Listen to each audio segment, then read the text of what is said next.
Bismillahirrahmanirrahim. Students, my name is Ahmed Nadeem and I am your teacher for statistics. Chapter number 11 sampling हम लोग पढ़ रहे हैं और लास्ट लेक्चर में हमने making of samples with replacement को स्टडी किया था। आज के लेक्चर में हम सैंपल्स को बनाएंगे लेकिन विदाउट रिप्लेसमेंट टेक्निक के साथ। तो चलिए बोर्ड की तरफ देखते हैं और अपनी इस टेक्निक को अंडरस्टैंड करते हैं।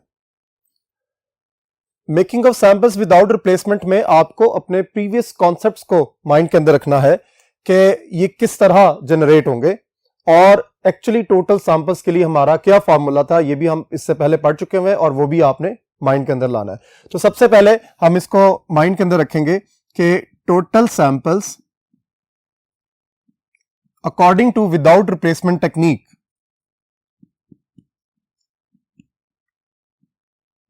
Capital N P small N, ये हम ऑलरेडी पढ़ चुके हुए। पी इज परमुटेशन,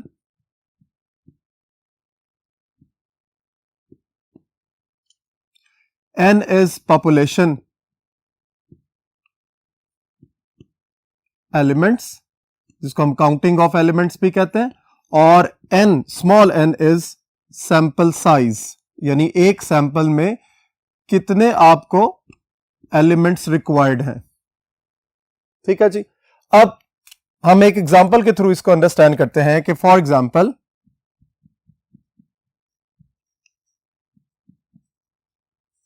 मेरे पास पॉपुलेशन के अंदर 5 एलिमेंट्स एग्जिस्ट कर रहे हैं।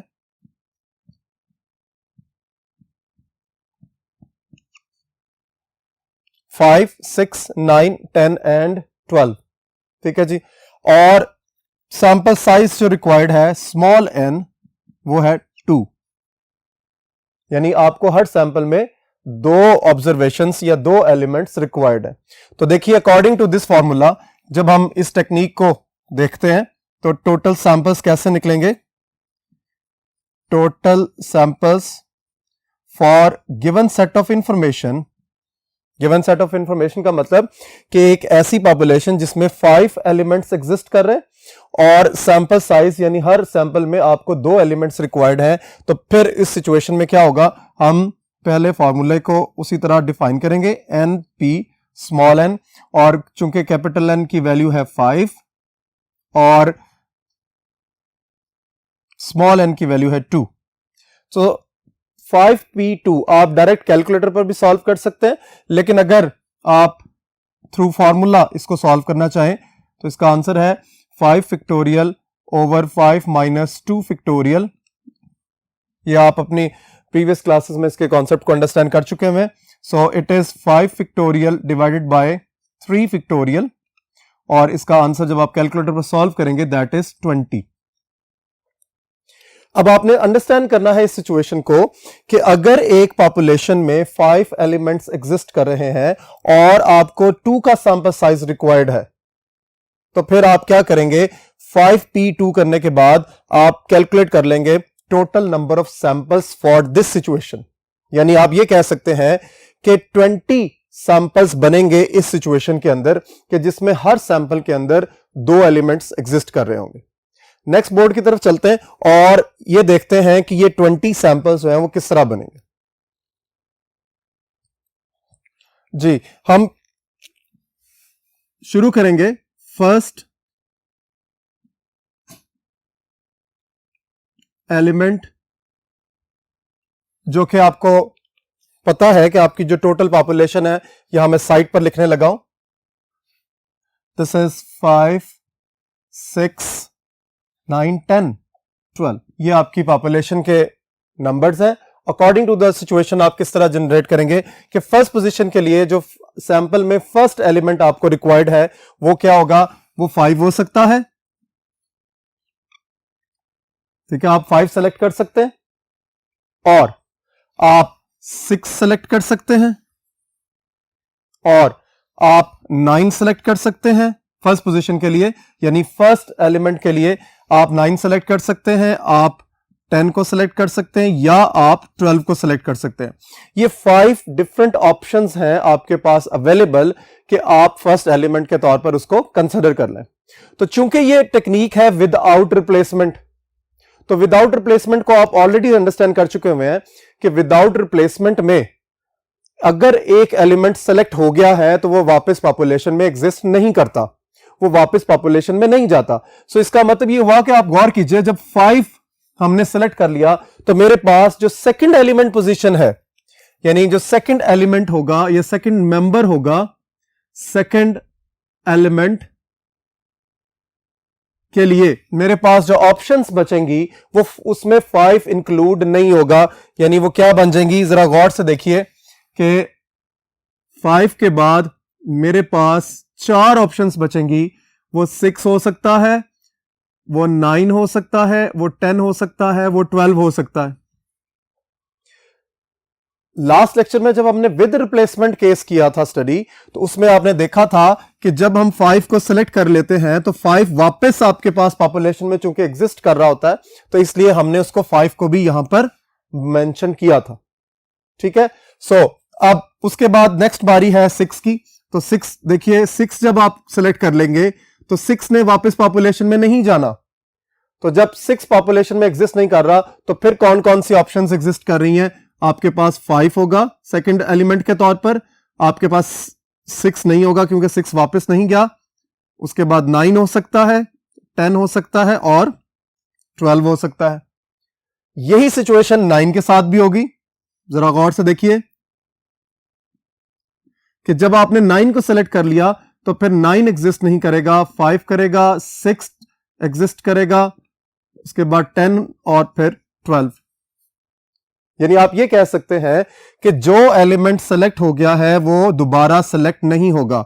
अब यहां से देखिए, जब आपके पास 10 सेलेक्ट हो गया तो 10 के बाद 5 हो सकता है सेकंड एलिमेंट, 6 हो सकता है, 9 हो सकता है, लेकिन 10 नहीं होगा, 12 होगा। ठीक है जी। अब उसके बाद बारी है 12 की। अगर आपने 12 को सेलेक्ट किया है तो सेकंड पोजीशन के तौर पर आपके पास क्या बचेगा? 5 हो सकता है, 6 हो सकता है, 9 हो सकता है और 10 हो सकता है। 12 नहीं होगा क्योंकि विदाउट रिप्लेसमेंट है।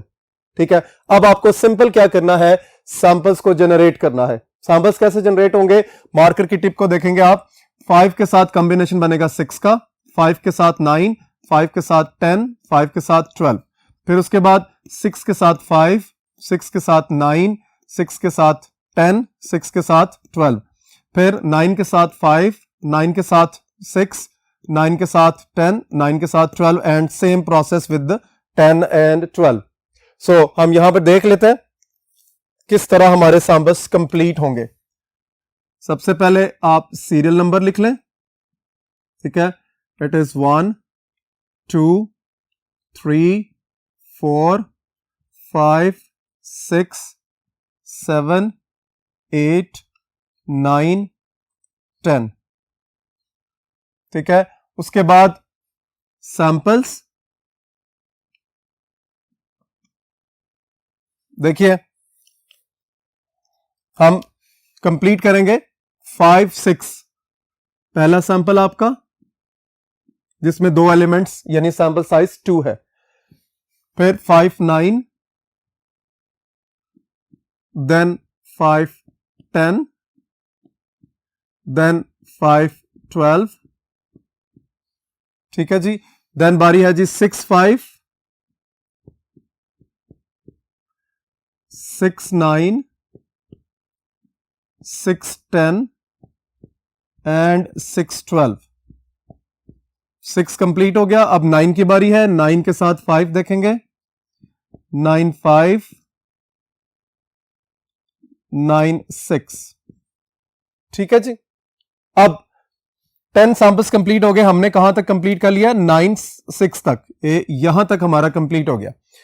तो चूंकि यहां पर मेरे पास जगह नहीं है, मैं इस टेबल को आगे यहां कंप्लीट कर रहा हूं। आप लोग जो है, जब आपके पास एक पेज की स्पेस अवेलेबल है तो आप उसी पेज के ऊपर उसको कंप्लीट करें। अगर स्पेस आपके पास भी ना हो तो आप एक टेबल में 4 कॉलम्स को जनरेट कर सकते हैं। लाइक किस तरह कि यहां मैं अगेन सीरियल नंबर लिखूंगा, कंटिन्यूशन यानी 11 12 13 14, 15,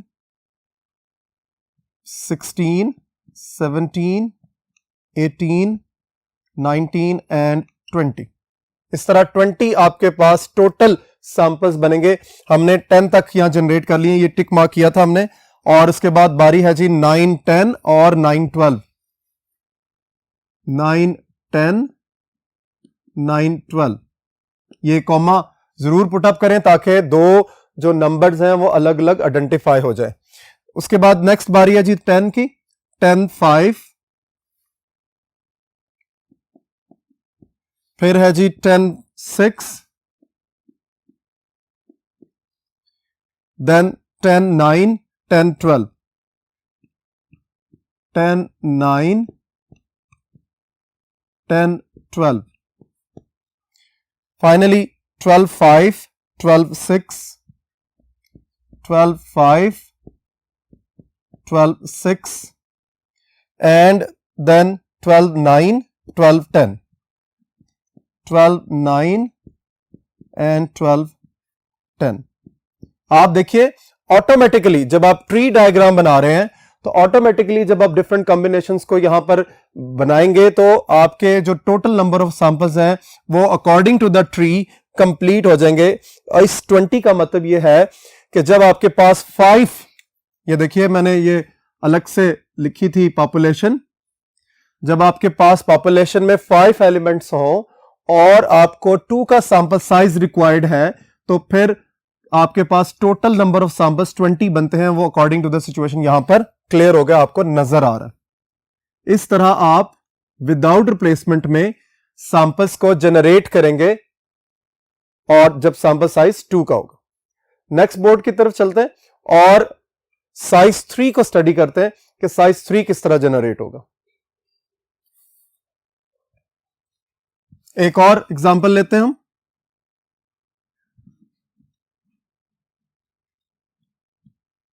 कि कैपिटल एन की वैल्यू है आपके पास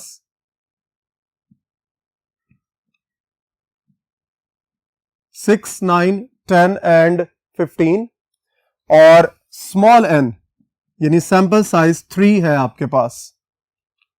तो फिर क्या होगा, वही काम करेंगे। सबसे पहले टोटल सैंपल्स देखेंगे, टोटल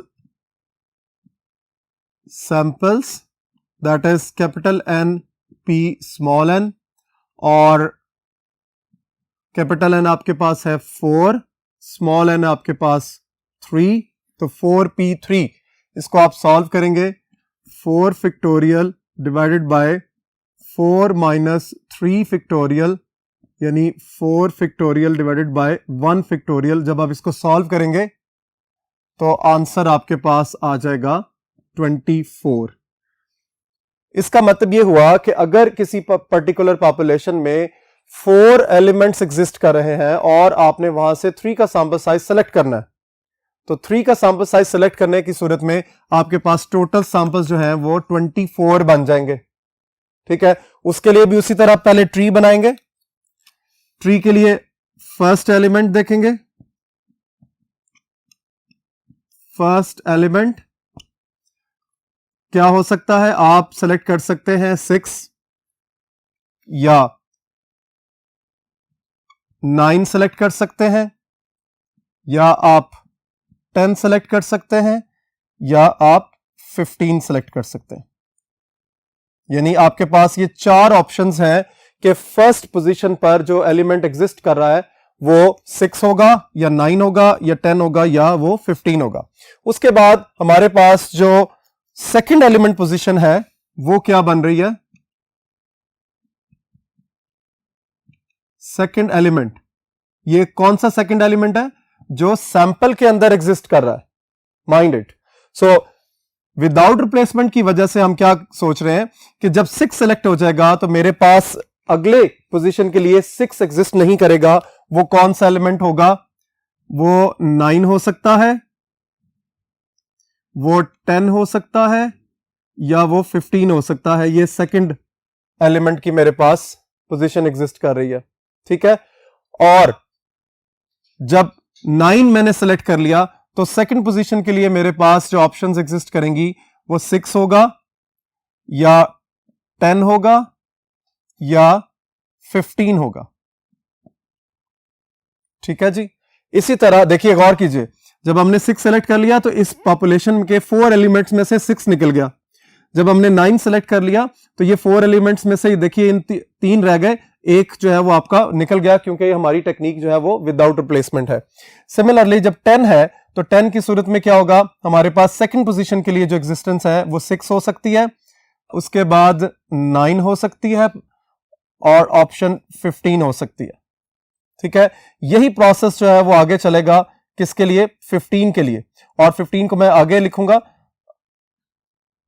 ताकि आपको अंदाजा हो जाए। ये 15 फर्स्ट एलिमेंट की पोजीशन है, सेकंड एलिमेंट की जो पोजीशन आएगी वो 6 होगी, 9 होगी या 10 होगी। आपने 2 एलिमेंट्स की पोजीशन को क्लियर कर लिया। अब हम चल रहे हैं थर्ड पोजीशन के लिए। थर्ड एलिमेंट, अब थर्ड एलिमेंट को मैं रेड से डिफाइन करूंगा, आपने देखना है। गौर कीजिए, जब आपके पास पॉपुलेशन में 6, 9, 10 और 15 है और आपने 6 और 9 को सेलेक्ट कर लिया, गौर कीजिए, ये मार्कर की टिप को आप गौर से देखेंगे, 6 और 9 अगर सेलेक्ट हो गया है तो फिर आपके पास थर्ड जो पोजीशन है, थर्ड एलिमेंट के लिए आपके पास 2 ऑप्शंस हैं, वो है 10 और 15। सो मैं यहां पर थर्ड एलिमेंट को रेड से डिफाइन कर रहा हूं, दैट इज 10 एंड 15।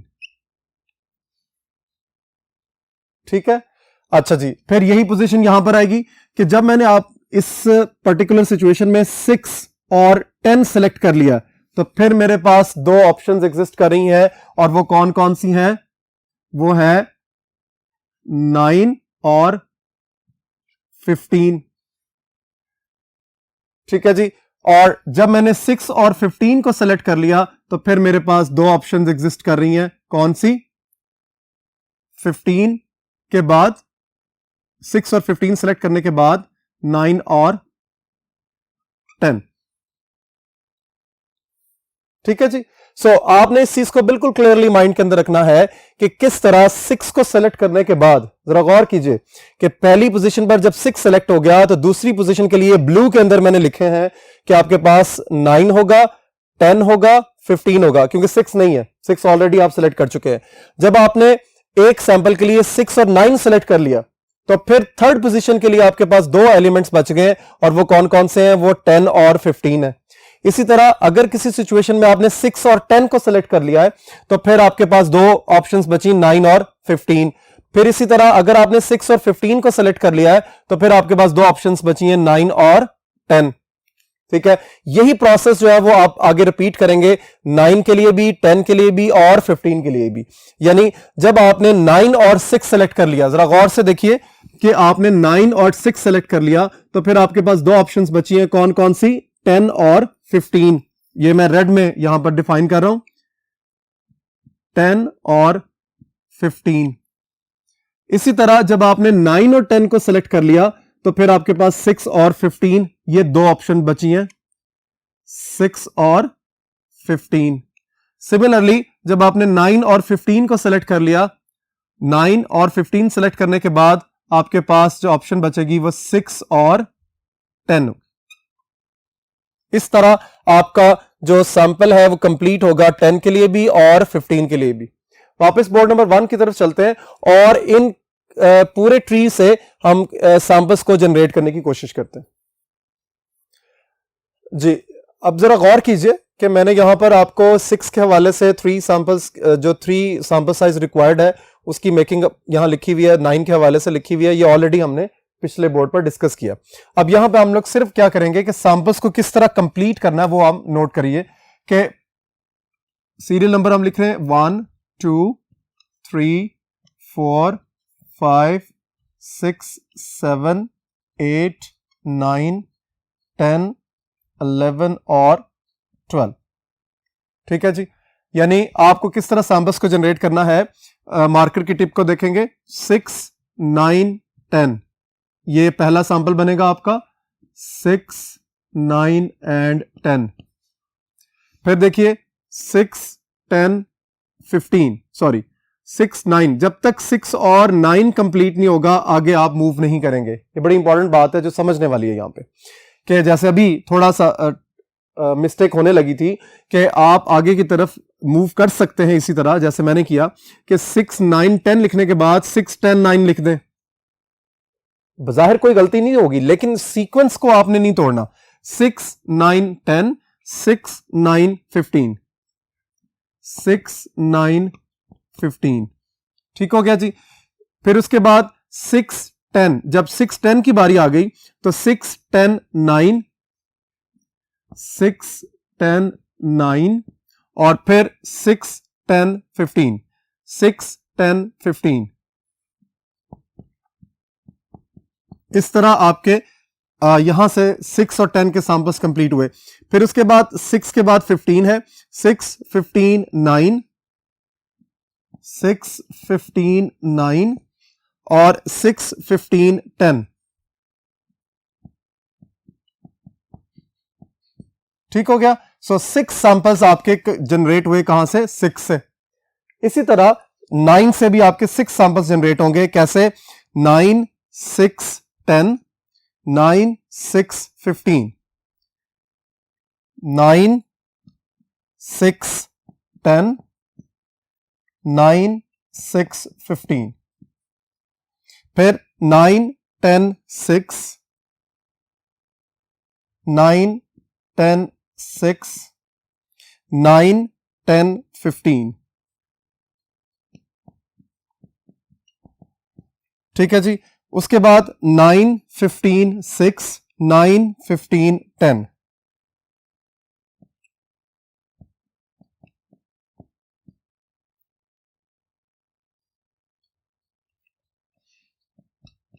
तो आप जरा गौर कीजिए कि 6 ही सैंपल्स जो है वो 9 से जनरेट हुए, यानी 6 सैंपल्स 6 से जनरेट हो रहे हैं, 6 सैंपल्स 9 से जनरेट हो रहे हैं। तो टोटल देखिए 1 से लेकर 12 तक की हमारी सीरियल नंबर जनरेट हो गई है, ठीक है जी। अब नेक्स्ट बोर्ड की तरफ चलते हैं और 6 और 9 के बाद हमारे पास 10 और 15 से जो सैंपल्स जनरेट हो रहे हैं वो हम नेक्स्ट बोर्ड पर कंप्लीट करते हैं। नेक्स्ट है हमारे पास सैंपल्स की जनरेशन फ्रॉम 10, यानी अभी हमने इससे पहले जो है वो 6 और 9 से 12 सैंपल्स जनरेट किए हैं, अब हम 10 से जनरेट कर रहे हैं। तो देखिए उसी तरह सीरियल नंबर लिखेंगे, चूंकि पहले 12 कंप्लीट हो चुके हैं तो यहां से 13 से स्टार्ट करेंगे। 13 14 15 16 17 18 19 20 21 22 23 एंड 24। 24 क्यों लिखा? इफ यू रिमेंबर कि हमने जब इस एग्जांपल को स्टार्ट किया था तो हमारे पास 4 एलिमेंट्स थे पॉपुलेशन के अंदर और 3 का सैंपल साइज था, तो 4p3 24 आ रहा था। तो देखिए ऑटोमेटिकली 24 जनरेट होगा। 10 6 9 10 6 15 10 6 9 10 6 15, फिर उसके बाद 10 9 6 10 9 6 10 9 15। नेक्स्ट है हमारे पास 10 15 6 10 15 6 10 15 9,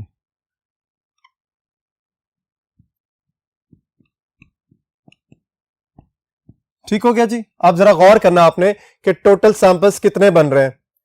1 2 3 4 5 6, तो देखिए यहां पर भी 6 सैंपल्स जनरेट हो गए, ठीक है। अब आगे चलिए 15 की बारी है कि 15 मार्कर की टिप को अगर देखेंगे तो बहुत अच्छे तरीके से आपको क्लियर होगा, आपका विजन जो है वो बहुत अच्छे तरीके से क्लियर रहेगा। 15 6 9 15 6 10 15 6 9 15 6 10, then 15 9 6 15 9 10 15 9 6 and 15 9 10, finally 15 10 6 15 10 9, 15, 10, 6 एंड 15, 10, 9। तो आप देखिए जैसे ही यहां से ट्री कंप्लीट हुआ है, आपके यहां से 24 सैंपल्स भी कंप्लीट हो गए हैं और हर सैंपल के अंदर 3 एलिमेंट्स एग्जिस्ट कर रहे हैं। होप आज का लेक्चर आपको अच्छे तरीके से क्लियर हो गया होगा। इस टेक्निक को जो आपने आज पढ़ी विदाउट रिप्लेसमेंट की, इसको विद रिप्लेसमेंट के साथ जरूर स्टडी करें और इसकी प्रैक्टिस जरूर करें, क्योंकि विद रिप्लेसमेंट के साथ जो सैंपल्स जनरेट होंगे वो विदाउट रिप्लेसमेंट से डिफरेंट होंगे।